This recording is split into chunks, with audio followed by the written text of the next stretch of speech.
امت مسلمہ کے نوجوانوں کو ہم بتا دینا چاہتے ہیں کہ اللہ کے رسول صلی اللہ علیہ وسلم سے محبت کا واسطہ دے کر کے جس طرح سے یہ عمل کرایا گیا،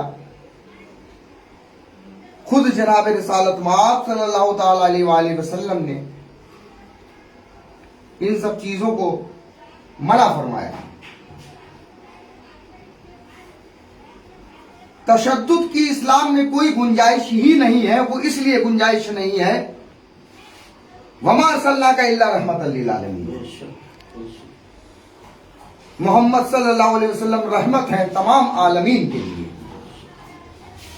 ایک مسلمان کے لیے قانون اور شریعت کا سب سے بڑا اگر کوئی مرکز ہے، شروط ہے، تو وہ قرآن مقدس ہے۔ قرآن مقدس سے ہٹ کر کے اگر کوئی بات کہی جاتی ہے تو وہ ناقابل قبول ہے۔ قرآن مقدس میں صاف صاف لکھا ہوا وما ارسلناک الا رحمۃ للعالمین، یہ تو فرمان ہے قرآن کا، اور ہمارے بزرگوں نے اس پہ چل کر کے دکھایا۔ جب عشق کی بات آئی ہے، سچا عاشق تو جان دیتا ہے، جان لیتا نہیں ہے۔ عشق نام ہے اپنی جان کو دے دینے کا،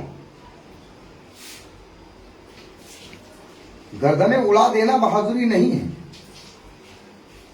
محبت میں اپنی گردن دے دینا بہادری ہے، اور جس نے گردنیں دی ہیں محبت میں وہی میثم تمار ہے۔ ہم صوفیہ کی، ہم مولائیوں کی تاریخ بھری پڑی ہے کہ جب مصطفیٰ جان رحمت نے اپنے رب سے محبت کی تب طائف کے میدان میں پتھر کھائے، جب اپنے رب سے محبت کی تبلیغ کرنے کے لیے نکلے تو آپ کے جسم مبارک پر گندگی ڈالی گئی، آپ نے صبر کیا، پلٹ کر جواب نہیں دیا۔ جب رب سے عشق کرنے کے لیے اللہ کا حبیب نکلا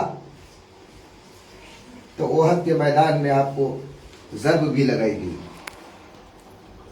احادیث میں آتا ہے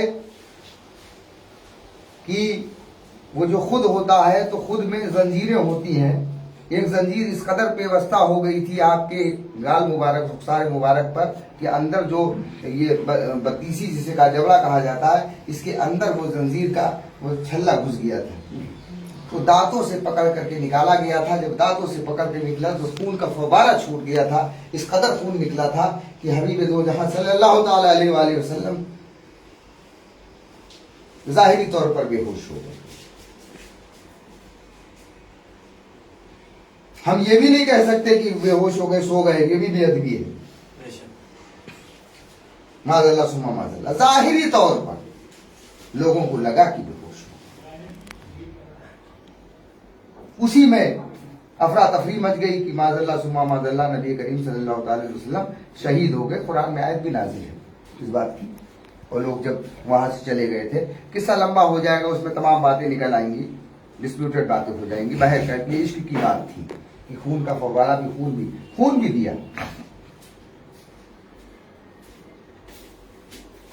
اور جب نبی کے بیٹے نے اللہ سے عشق کیا،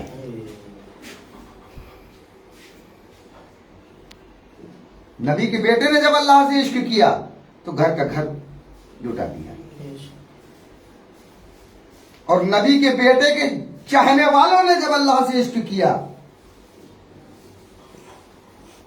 ذی الحجہ کا مہینہ لگ گیا ہے، اگر ذکر امام مسلم نہ کیا گیا تو کچھ نہ کیا گیا۔ یہ قربانی کا مہینہ ہے،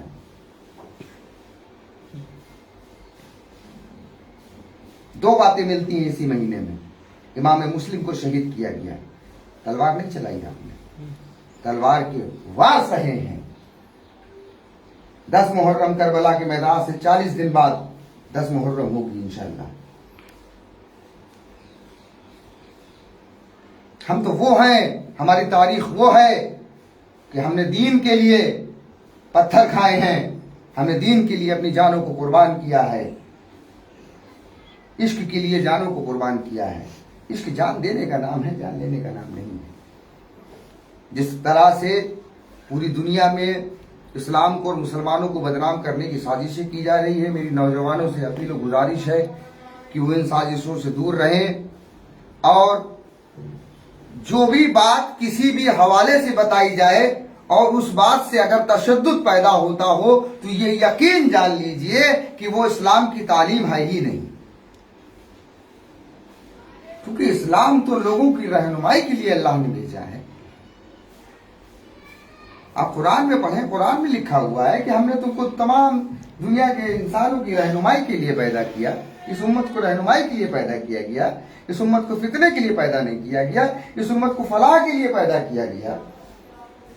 5 وقت اذان دی جاتی ہے، 5 وقت میں 2 بار کہا جاتا ہے حی علی الفلاح، یعنی 10 بار کہا جاتا ہے۔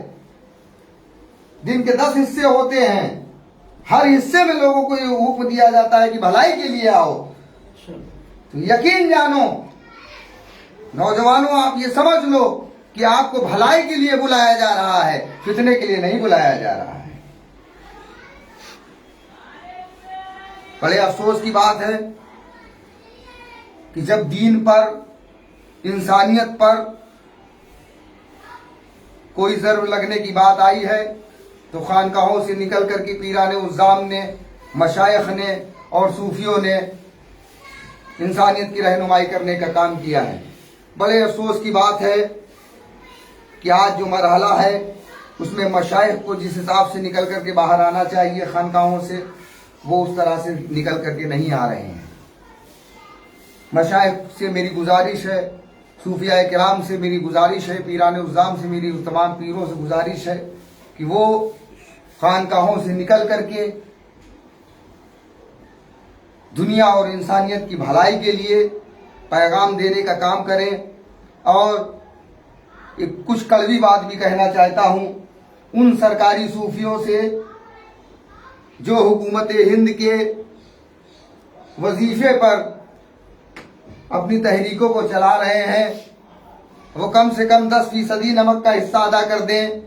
آج ملک ہندوستان کو ان کی بہت ضرورت ہے۔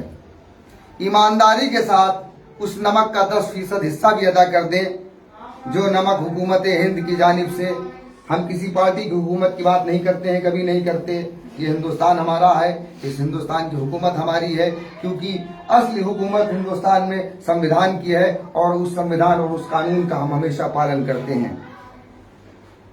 اس سمویدھان کی حکومت کا 10% بھی حق ادا کر دیجئے، وہ جو نمک اس حکومت کے سمویدھان کی جانب سے آپ کو ملا ہے۔ باتیں تو بہت ہیں لیکن وقت اس بات کی اجازت نہیں دیتا کہ زیادہ لمبی چوڑی گفتگو کی جائے۔ میری نوجوانوں سے پھر یہ گزارش ہے کہ آپ لوگ صبر اور تحمل کے ساتھ ملک ہندوستان کی بقا کے لیے، بھلائی کے لیے کام کریں۔ السلام علیکم ورحمۃ اللہ۔